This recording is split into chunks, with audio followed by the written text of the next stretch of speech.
it's me, Mahak, and welcome to Mahak Show. আজকে অনেক দিন পর নিজেকে একটু টাইম দিচ্ছি। অনেক দিন পর ওয়েদারটা মাশাআল্লাহ এত সুন্দর। মানে ঘাস কাটাকাটি হচ্ছে তাই সাউন্ড। ওয়েদারটা এত সুন্দর, আমি নিজেকে আর ঘরে দমে রাখতে পারিনি, খুশ করে বের হয়ে গেছি। And actually this video is for a message কিছু মানুষের জন্য, যে যারা আমার মতো আর কি এখানে আসার পর একটা জিনিস আমি খুব ভালো করে বুঝছি যে একা সব কিছু ম্যানেজ করে নিতে হয়। একার আমি একদমই ম্যানেজ করতে পারতেছিলাম না। আমার টাইম টেবল, আমার জব, আমার স্টাডি টাইম, আমার বাসা এত অগোছালো, সব কিছু ম্যানেজ করে নিজের জন্য একটু করে টাইম বের করাটা it's actually difficult. So end of the day I understand that no one will come for me, that no one will say that I'm here for you, whatever you are doing, whatever your decision, whatever you do, I'm here for you. So I'm here for you, এই লাইনটা maybe হাজারে লাখে একজন বলতে পারে। So I'm not gonna wait for this line that কেউ একজন আসবে আর বলবে I'm here for you, আমি ম্যানেজ করতে হেল্প করে দেবো। না ভাই, দরকার নেই।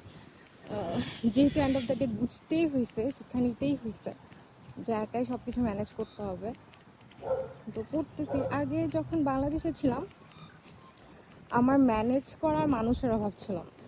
আমার টাইম টেবল, আমার খাওয়া দাওয়া, রুম গোছানো, বাহির থেকে কিছু নিয়ে আসা দিয়ে আসা, আমার স্টাডি, এভরিথিং, ফ্যামিলি ছিল, ফ্রেন্ডস ছিল, টিচার্সরা ছিল।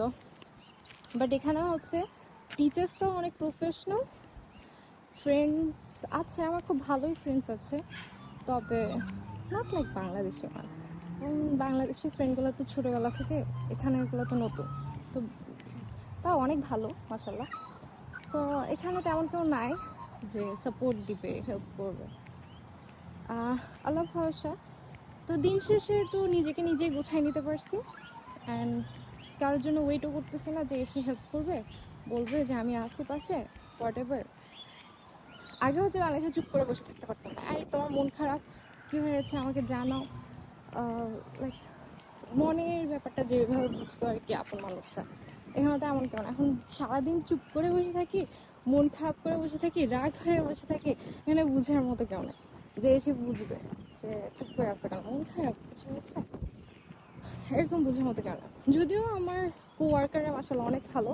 তা আমার একটা ফিমেল কোওয়ার্কার আছে, উনি বাংলাদেশি। উনি কীভাবে জানো, ওনাকে আমার খুব আম্মু আম্মু লাগে আর কি, যে চুপ করে আসি বুঝতেছে যে কী হয়েছে, তারপর অনেক বেশি ফ্রাস্ট্রেটেড, চেহারা দেখে চোখ দেখে বুঝে যায়। আমি তো হচ্ছে মেকআপ করি, আমার চেহারা দেখার সুযোগ নেই, বাট উনি কীভাবে জানি চোখ দেখে বুঝে যায়। ইনফ্যাক্ট আমি চোখে চশমাও পরি, সো কীভাবে জানি বুঝে যায়। তো এরকম মানুষ এক দুইটা লাইফ থাকলে খারাপ না, আবার এটাও বুঝছে যে ডিপেন্ডও হওয়া যাবে না, কারণ কোয়ার্কাররা তো সারা জীবন থাকবে না। আমি এই জবটা ছাড়লে শেষ, বা উনি এই জবটা ছাড়লে শেষ। তো দিন শেষে একাই সার্ভাইভ করতে হয়, একাই প্ল্যানিং করতে হয়, একাই বাঁচতে হয়। নো ওয়ান উইল কাম, কেউ আসবে না, পাশে থাকবে না, ভরসা দিক যে I am here for you, but trust me, কেউই থাকবে না। কেউ চুপ করে থাকার পিছনের রিজন জানতে চাইবে না, কেউ রাগ হয়ে থাকার পিছনের কারণ আইডেন্টিফাই করবে না।